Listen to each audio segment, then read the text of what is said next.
आप देख रहे हैं अमेज नाउ। गंगा, यमुना, राप्ती और गोमती के तटवर्ती इलाकों से खबरें आप तक। नमस्कार, सत्य घटना के नए अंक के साथ मैं सोनी निगम। शुरुआत करते हैं आज की मुख्य घटनाओं से। जीडीए वीसी आशीष कुमार ने कहा, ड्रेनेज सिस्टम ठीक करने से वेस्ट वाटर तकनीक से गंदा पानी हो जाएगा साफ। राजस्व बकायेदार का प्रतिष्ठान सील, एक को भेजा जेल।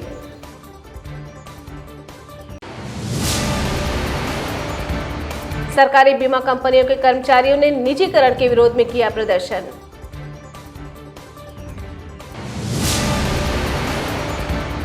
पीएम आवास बनवाने के लिए महिला लगा रही चक्कर।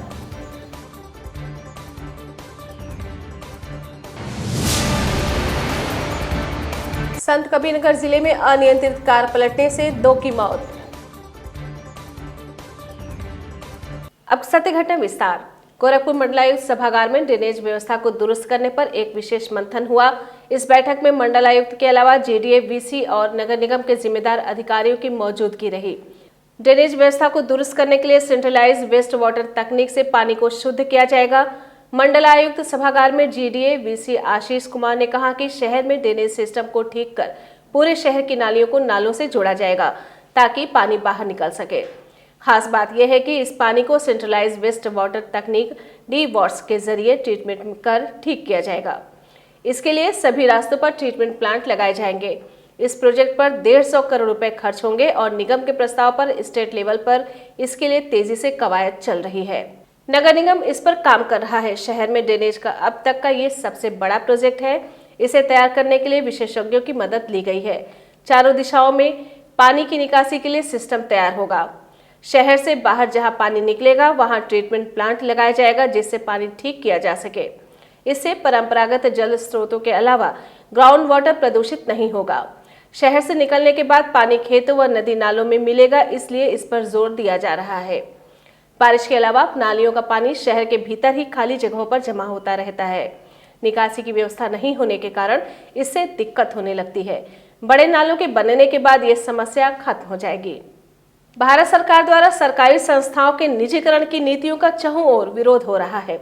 आज उसी क्रम में सरकारी बीमा कंपनियों के कर्मचारियों ने महानगर के बैंक रोड स्थित नेशनल इंश्योरेंस कार्यालय के समक्ष जमकर प्रदर्शन किया। प्रदर्शन कर रहे कर्मचारियों की मांग है कि सरकार द्वारा बीमा कंपनियों का निजीकरण बंद किए जाने के साथ ही उन्हें पुरानी पेंशन स्कीम के तहत ही सरकार उन्हें पेंशन दे और वेतन का पुनरीक्षण कर उन्हें अन्य जरूरी सुविधाओं के साथ वेतन दिया जाए। लागू करो, वेतन लागू करो। हमारे संवाददाता से बात करते हुए वरिष्ठ प्रबंधक एस.सी. वाजपेयी ने बताया कि निजीकरण किसी भी समस्या का समाधान नहीं है, इसलिए सरकार को इस पर विचार करना चाहिए।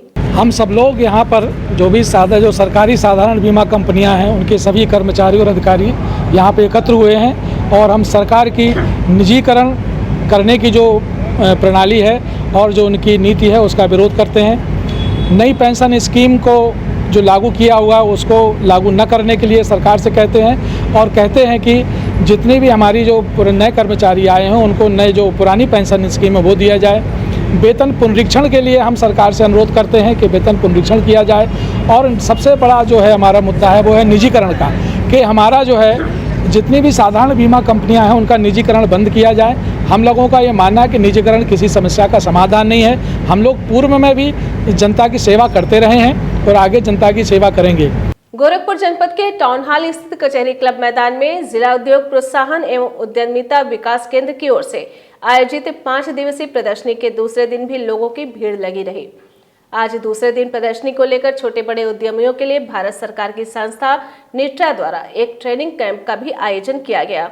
इस ट्रेनिंग कैंप में उच्च गुणवत्ता के गारमेंट्स कैसे बनाया जाए, उसकी मार्केटिंग कैसे किया जाए के लिए वित्तीय सुविधाएं कैसे उपलब्ध हो, उस पर ट्रेनिंग दी गई। हमारे संवाददाता से बात करते हुए सदगुरु फैशन प्राइवेट लिमिटेड के डायरेक्टर रमाशंकर शुक्ला ने बताया कि आने वाले दिनों में गोरखपुर जनपद रेडीमेड गारमेंट्स का हब बनेगा। ये ट्रेनिंग जो है भारत सरकार की संस्था निट्रा है उसके द्वारा दी जा रही है और यह उद्योग विभाग गोरखपुर रवि कुमार शर्मा जी के आयोजन पर एक कार्यक्रम चल रहा है।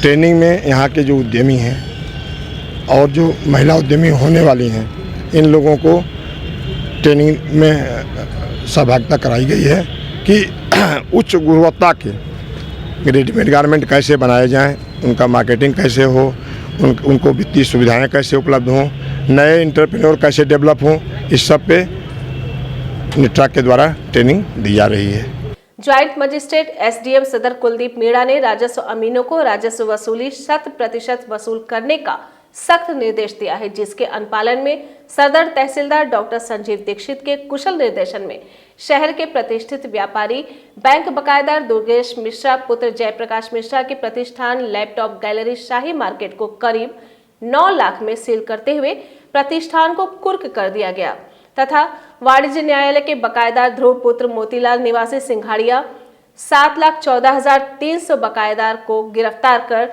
जिला जेल भेज दिया गया। श्री दीक्षित ने कहा कि राजस्व बकायेदार अपने राजस्व बकाया को बैंकों पर जमा कर दे, अन्यथा बकायेदारों के खिलाफ किसी भी प्रकार की सहूलियत नहीं दी जाएगी। उनके खिलाफ सख्त कार्रवाई करते हुए हमारे संग्रह अमीन राजस्व वसूली करते हुए अपने दायित्वों का निर्वहन करेंगे।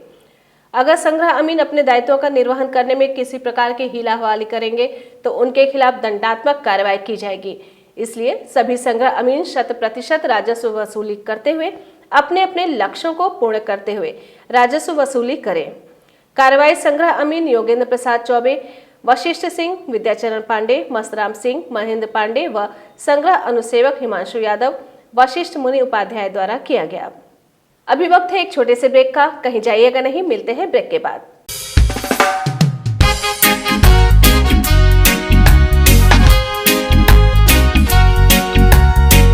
शुगर एंड चिली लाया है धमाकेदार हैवी डिस्काउंट ऑफर।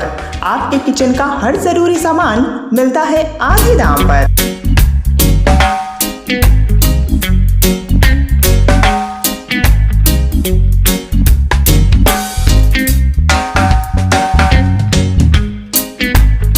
तो शुगर एंड चिली का ऐप प्ले स्टोर से डाउनलोड कीजिए और जल्दी ऑर्डर कीजिए।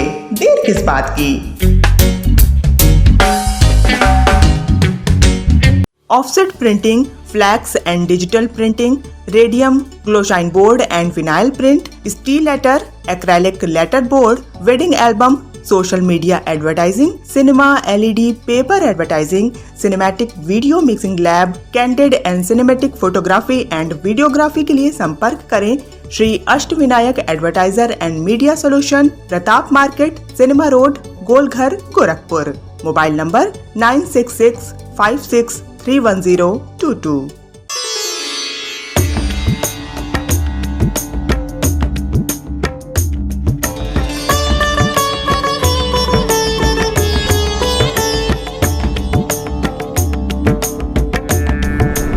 हालात ने मजबूर कर दिया सेठ, आज मौका है, हम भी दिखाएंगे हम क्या हैं। हुस्न हाजिर है मोहब्बत की सजा पाने को, कोई पत्थर से, हाँ कोई पत्थर से ना मारे मेरे दीवाने को, कोई पत्थर से ना मारे। ब्रेक के बाद आपका स्वागत है। बढ़ते हैं शेष खबरों की ओर। यूपी के संत कबीरनगर जिले में पीएम आवास बनवाने के लिए चौकी से लेकर तहसील दिवस व विधायक तक का चक्कर लगाने के बाद भी दबंग लोग आवास नहीं बनने दे रहे हैं, जिसको लेकर पीड़ित महिला व उसके परिजनों ने जिलाधिकारी को पत्र सौंपकर आवास बनवाने की मांग की है। आपको बता दें कि बखिरा थाना क्षेत्र के पिपरी गांव निवासी महिला शांति देवी अपने परिजनों को लेकर जिलाधिकारी को शिकायती पत्र सौंपते हुए गांव के ही लोगों पर पीएम आवास न बनने देने का आरोप लगाया है, जबकि पीड़ित महिला का कहना है कि वो छप्पर डालकर अपने परिवार का पिछले 10 वर्षों से जीवन बसर कर रही है और अब पीएम आवास का पैसा होने के बाद भी दबंग किस्म के लोग मकान नहीं बनने दे रहे हैं। हमारा समस्या यह है साहब कि हमको आवास मिला है, घर नहीं पट्टेदार लोग बनवाने दे रहे हैं और हमारे बच्चन को छोटे हैं मड़ई डार के 10 साल से रहते हैं, उस पर हम हटा दिए। जब सर सामान मिल गया, हमको घर नहीं बनवाने, हमारे बच्चों को हमको जान से मारने खातिर हरदम रात दिन हमारे ऊपर तैनात हैं। कौन लोग हैं? बीरजलाल और बहादुर और सूरजलाल और ललित। क्या इस संबंध में पहले आपने कहीं किसी अधिकारी को प्रार्थना पत्र दिया? हाँ, हम यहाँ बखिरा गैली साहब होना ही हमारा कौन सुनवाई हुआ पुलिस चौकी पर गई, यहाँ दुरुक जो तुहाँ नहीं हमारा कोनो सुनवाई भया। विधायक के लग गए थे 4-5 बार, वो नहीं को हमारा सुनवाई हुआ। हाँ, तहसील दी पर एक दिया था अथवा दरखास्त, वो नहीं साहेब हमारा कोनो सुनवाई भया है। सिद्धार्थनगर जिले के सिद्धार्थ विश्वविद्यालय कपिलवस्तु में चतुर्थ दीक्षांत समारोह की तैयारियां आखिरी चरण में चल रही हैं।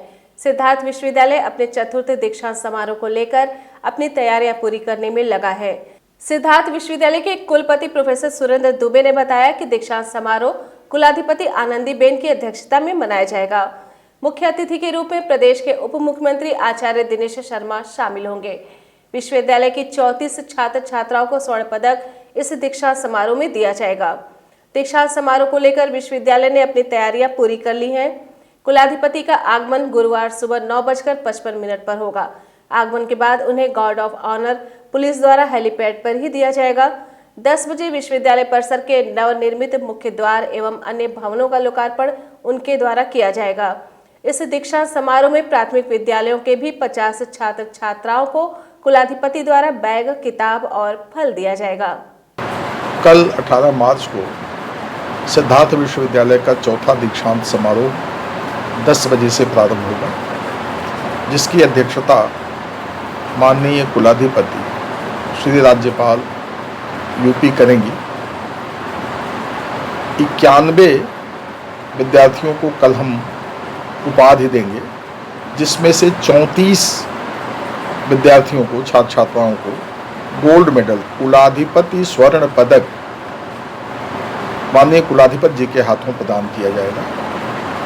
इस अवसर पर उच्च प्राथमिक विद्यालय के 50 विद्यार्थी बच्चे आएंगे, जिन्हें मैडम अपने हाथों से स्कूल बैग, कहानी की किताबें, स्केच बुक आदि फल भेंट करेंगी। संत कबीरनगर जिले के मगहर हनुमान मंदिर के समीप लखनऊ से तेज रफ्तार जा रही एक अनियंत्रित वैगनर कार डिवाइडर से टकराकर पलट गई, जिससे कार में सवार 2 व्यक्ति और एक जानवर की भी मौत हो गई है। घटना की सूचना पर पहुंची पुलिस ने शव को कब्जे में लेकर आवश्यक कार्रवाई में जुट गई है। आपको बता दें कि NS-28 मगहर हनुमान मंदिर के समीप लखनऊ से गोरखपुर की तरफ जा रही Wagner car number UP 32 HN 6235 अनियंत्रित होकर डिवाइडर से टकराकर पलट गई, जिससे कार में सवार 2 लोगों की और एक जानवर की भी मौके पर ही मौत हो गई। मृतकों की पहचान प्रमोद यादव पुत्र मंगल यादव निवासी बलदेर विहार तेलीबाग खरिका लखनऊ और मुकेश साहनी पुत्र रामाशीष साहनी निवासी ओमकार वाटिका कॉलोनी पडरौना कुशीनगर के रूप में हुई है। दुर्घटना की सूचना पर मौके पर पहुंची खलीलाबाद कोतवाली पुलिस ने घंटों मशक्कत के बाद शवों को पोस्टमार्टम के लिए भेज दिया है। थाना कोतवाली खलीलाबाद, जनपद संत कबीरनगर, यहाँ पर एक मगहर चौकी है और मगहर चौकी के पास NS-2 पर एक अल्टो कार का एक्सीडेंट हो गया, जिसमें 2 व्यक्तियों की ऑन स्पॉट मृत्यु हो गई है। दोनों शवों को पंचायतनामा किया जा रहा है और इसके पश्चात मोर्चरी भेजी जा रही है। समस्त विधिक पर कार्रवाइयाँ पूरी की जा रही हैं। इसके साथ इनके घर वालों को सूचित किया गया है और घर वाले भी आ रहे हैं तथा समस्त विधिक कार्रवाइयाँ कर पोस्टमार्टम के लिए डेड बॉडी को भेजा गया है। यूपी के संत कबीरनगर जिले में आम आदमी पार्टी के कार्यकर्ताओं ने कहा कि भाजपा की केंद्र सरकार संसद में एक बेहद खतरनाक बिल लाकर चुनी हुई दिल्ली सरकार को कमजोर करने की साजिश कर रही है। इस बिल के पास हो जाने के बाद LG के पास सभी शक्तियां होंगी और दिल्ली सरकार के प्रस्ताव को लागू करने का फैसला उनकी मेहरबानी पर होगा। इसके विरोध में आम आदमी पार्टी के जिलाध्यक्ष रमेश चंद्र यादव के नेतृत्व में आज सैकड़ों की संख्या में आम आदमी पार्टी के लोगों ने राष्ट्रपति को संबोधित ज्ञापन खलीलाबाद कलेक्ट्रेट में DM प्रतिनिधि को सौंपते हुए जमकर प्रदर्शन किया। आपको बता दें कि दिल्ली विधानसभा में मिली करारी हार, MDC उपचुनाव में 0 सीट मिलने पर दिल्ली से लेकर गुजरात में जिस तरह से आम आदमी पार्टी की लोकप्रियता बढ़ रही है और जन समर्थन बढ़ रहा है, उससे भाजपा परेशान है। पिछली बार दिल्ली में अरविंद केजरीवाल की आम आदमी पार्टी की सरकार बनी थी और अरविंद केजरीवाल के नेतृत्व में दिल्ली सरकार ने काम करना शुरू किया था। उस समय गृह मंत्रालय की तरफ से एक आदेश जारी किया गया था और दिल्ली सरकार के काम की रफ्तार को ठप करने के लिए सारी शक्तियां लगा दी गई थी और ये खेल अभी भी जारी है। इसी बात को लेकर के आम आदमी पार्टी ने अब भारतीय जनता पार्टी के खिलाफ अपना विरोध प्रदर्शन शुरू किया है, जबकि ज्ञापन सौंपते हुए जिला अध्यक्ष रमेश चंद्र यादव ने कहा कि यदि सरकार बिल को वापस नहीं लेती है तो आम आदमी पार्टी गांव से लेकर शहर तक प्रदर्शन करने को विवश है। ये आम आदमी पार्टी का जो दिल्ली में सरकार चल रही है उसके अधिकारियों को छीना जा रहा है और खिसियाली बिल्ली खम्भा नोचे। भाजपा जब से वहाँ एमसीडी का भी चुनाव हार चुकी, इसलिए वो आक्रोश में है। तो ये लोग उनके विकास मॉडल से, दिल्ली विकास मॉडल से ये बेहद आहत हैं लोग। तो ये सब उनके जो भी कार्यकाल है, हमारे मुख्यमंत्री जी का जो भी पावर है उसको छीन के एलजी को देना चाहते हैं, वो हम होने नहीं देंगे। हमारे जितने भी कार्यकर्ता हैं, अगर हमारी मांगे नहीं पूरी हुई, उसको वापस नहीं लिया गया अध्यादेश को, तो हम लोग जघन्य आंदोलन करेंगे। हर जिले में, हर गांव में हमारा आंदोलन बेहद सक्रिय होगा। उत्तर प्रदेश में योगी सरकार के 4 साल सकुशल पूर्ण होने पर उनके द्वारा विकास के लिए किए गए कामों को जन जन तक पहुंचाने के लिए विश्व हिंदू महासंघ के पदाधिकारियों ने महानगर के जटाशंकर स्थित विश्वकर्मा पंचायत मंदिर के सभागार में बैठक आयोजित की। बैठक के दौरान विश्व हिंदू महासंघ के पदाधिकारियों ने एक एक कर मौजूदा सरकार द्वारा जो विकास का काम किया गया है उस पर समीक्षा के साथ उन्हें किस प्रकार जन जन तक पहुंचाया जाए उस पर चर्चा की गई। विश्वकर्मा समिति के अध्यक्ष राजेश्वरी प्रसाद विश्वकर्मा ने बताया कि प्रदेश की योगी सरकार ने विकास की गति को बढ़ावा दिया है और आगामी 22 मार्च से हम इसे जन जन तक पहुंचाने का काम करेंगे। ये विश्व हिंदू महासंघ जिला गोरखपुर इकाई की बैठक है और हमारा विश्व हिंदू महासंघ जो 4 साल के अंदर योगी जी के कार्यकाल में जो विकास उन्मुख कार्य हुए हैं उनको जन जन तक पहुंचाने के लिए हमारे जो पदाधिकारी हैं जिला के, उन सभी को बुलाया गया है और उनके साथ चर्चा करके ये निर्देशित किया जा रहा है, ये आग्रह किया जा रहा है कि वो इन सभी कार्यक्रमों की बृहद चर्चा अपने अपने क्षेत्रों में करें और विकास कार्यों से जन जन को अवगत कराएं, जिससे कि अगर न जानकारी के कारण वो लोग इन कार्यक्रमों का लाभ नहीं ले पा रहे हैं तो लाभ लेना शुरू कर दें। मुख्यमंत्री योगी आदित्यनाथ की महत्वाकांक्षी अभ्युदय योजना को लेकर गोरखपुर का जिला प्रशासन पूरी तरह से चुस्त और दुरुस्त दिख रहा है। इस योजना के तहत आईएएस, आईपीएस, पीसीएस, पीपीएस सहित कई प्रतियोगी परीक्षा की तैयारी करने वाले छात्र छात्राओं को वरिष्ठ अधिकारियों और शिक्षकों से जरूरी मार्गदर्शन का निर्देश मुख्यमंत्री योगी आदित्यनाथ ने दे रखा है। उसी क्रम में गोरखपुर जनपद के विकास भवन में प्रतिदिन सुबह 7 बजे से 10 बजे तक 3 बैच में लगभग 400 छात्र और छात्राएं आकर अधिकारियों और शिक्षकों से जरूरी टिप्स लेते हैं। इसके साथ ही नीट की क्लासेस महानगर के जुबली इंटर कॉलेज में चलती हैं और जल्द ही जेईई का क्लास शुरू हो जाएगा। इस संदर्भ में हमारे संवाददाता से बात करते हुए मुख्य विकास अधिकारी इंद्रजीत सिंह ने बताया कि हम ऑनलाइन क्लासेस भी चला रहे हैं, जिससे दूर दराज के छात्रों को जरूरी टिप्स मिल सके। अभ्युदय स्कीम में अभी माननीय मुख्यमंत्री जी की बहुत ही महत्वाकांक्षी स्कीम है। इसमें गोरखपुर में अभी विकास भवन में सुबह 7 बजे से लेकर 10 बजे तक 3 बैचेज में 350 से लेकर 400 बच्चे आते हैं और रेगुलर क्लासेस अटेंड करते हैं। एक घंटे की क्लास होती है। एक में ऑन द एवरेज 110 से लेकर 150 बच्चे होते हैं और दूसरा जो उसी क्लासेस को हम लोग ऑनलाइन भी करते हैं, उस पर भी बहुत अच्छा व्यू हमारा है हमारी क्लासेस का। नीट की क्लासेस जुबली में चल रही है और जल्दी हम लोग जेईई की चलाएंगे। एनडीए सीडीएस की क्लासेस 10 से 11 डेली विकास भवन में अभी संचालित की जा रही है। एनडीए सीडीएस में अभी जीएस और इंग्लिश की क्लासेस को चलाया जा रहा है। कौन बच्चों को ट्रेनिंग दे रहा है इन क्लास? इसमें हमारे पास एक पैनल है टीचर्स का और जिसमें सारे गवर्नमेंट ऑफिशियल्स भी हैं और 2-3 वॉलंटियर्स हैं जो दे रहे हैं और कुछ जो है टीचर्स हमने भी यूनिवर्सिटी से भी टाई अप किया है, एमएमटीयू से भी किया है और आगे आने वाले दिनों में हम और बेहतर सुविधाएं दे पाएंगे। हिंदी साहित्य परिषद के तत्वावधान में सांस्कृतिक कार्यक्रम का आयोजन महानगर के सेंट एंड्रयूज महाविद्यालय में आयोजित किया गया।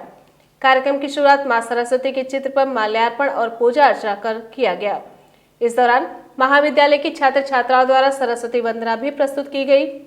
मीडिया से बात करते हुए हिंदी विभाग की विभागाध्यक्ष दीप प्रभा सिंह ने बताया कि ऐसे कार्यक्रमों के माध्यम से छात्रों के सर्वांगीण विकास में मदद मिलती है। आपको ये बताना चाहूँगी कि हमारे यहाँ हिंदी साहित्य परिषद का गठन हुआ है और ये आज से नहीं पिछले 25 वर्षों से हिंदी साहित्य परिषद के तहत हम लोग प्रतिवर्ष सांस्कृतिक कार्यक्रमों को करवाते हैं। बच्चों के सर्वांगीण विकास के लिए निबंध प्रतियोगिता, काव्य लेखन प्रतियोगिता, बहुविकल्पीय प्रश्नों पर प्रतियोगिता करवाते हैं और इस प्रतियोगिता में प्रथम, द्वितीय और तृतीय स्थान पाने वाले छात्रों को पुरस्कृत करते हैं। इसके साथ ही साथ जो बच्चे इसमें प्रयासरत हैं उनको भी सांत्वना पुरस्कार हम लोग देते हैं। और ये हमारा प्रयास इसीलिए है क्योंकि हिंदी भाषा की जो स्थिति है उसको और सबल बनाने के लिए, मजबूत बनाने के लिए इस दिशा में ये प्रयास किया जा रहा है। आम आदमी पार्टी गोरखपुर की इकाई ने केंद्र की भाजपा सरकार के खिलाफ नारे लगाते हुए महानगर के शास्त्री चौक पर जमकर प्रदर्शन किया। प्रदर्शन कर रहे आप कार्यकर्ताओं का आरोप है कि केंद्र की नरेंद्र मोदी सरकार दिल्ली की केजरीवाल सरकार की ताकत को कम करने के लिए national capital territory amendment bill को चोर दरवाजे से पारित करा सके। प्रदर्शन कर रहे आप कार्यकर्ताओं का आरोप है कि केंद्र की नरेंद्र मोदी सरकार दिल्ली की केजरीवाल सरकार की ताकत को कम करने के लिए national capital territory amendment bill को चोर दरवाजे से पारित कराकर सारी ताकत दिल्ली के एलजी तक सीमित करना चाहती है, जिसकी वजह से वहां हो रहे विकास कार्य को झटका लग सकता है।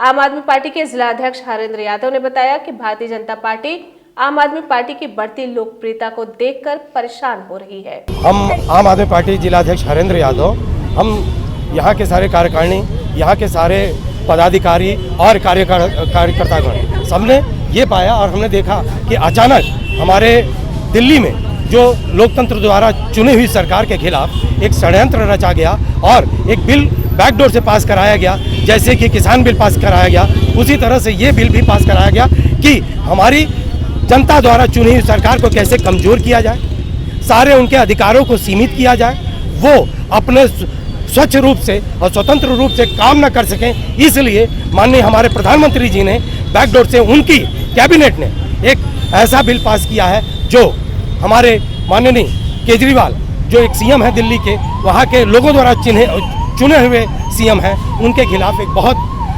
अभद्रपूर्ण और एक असंवैधानिक तरीके से बिल पास कराया गया, जिसका हम लोग विरोध कर रहे हैं। सत्य घटना में ये थी अब तक की खबरें। तेज, सटीक और ताज़ी खबरों को जानने के लिए जुड़े रहें अमेज नाउ के फेसबुक पेज, यूट्यूब चैनल और वेब पोर्टल से। अगले अंक में फिर मुलाकात होगी। नमस्कार। आप देख रहे हैं अमेज नाउ। गंगा, यमुना, राप्ती और गोमती के तटवर्ती इलाकों से खबरें आप तक।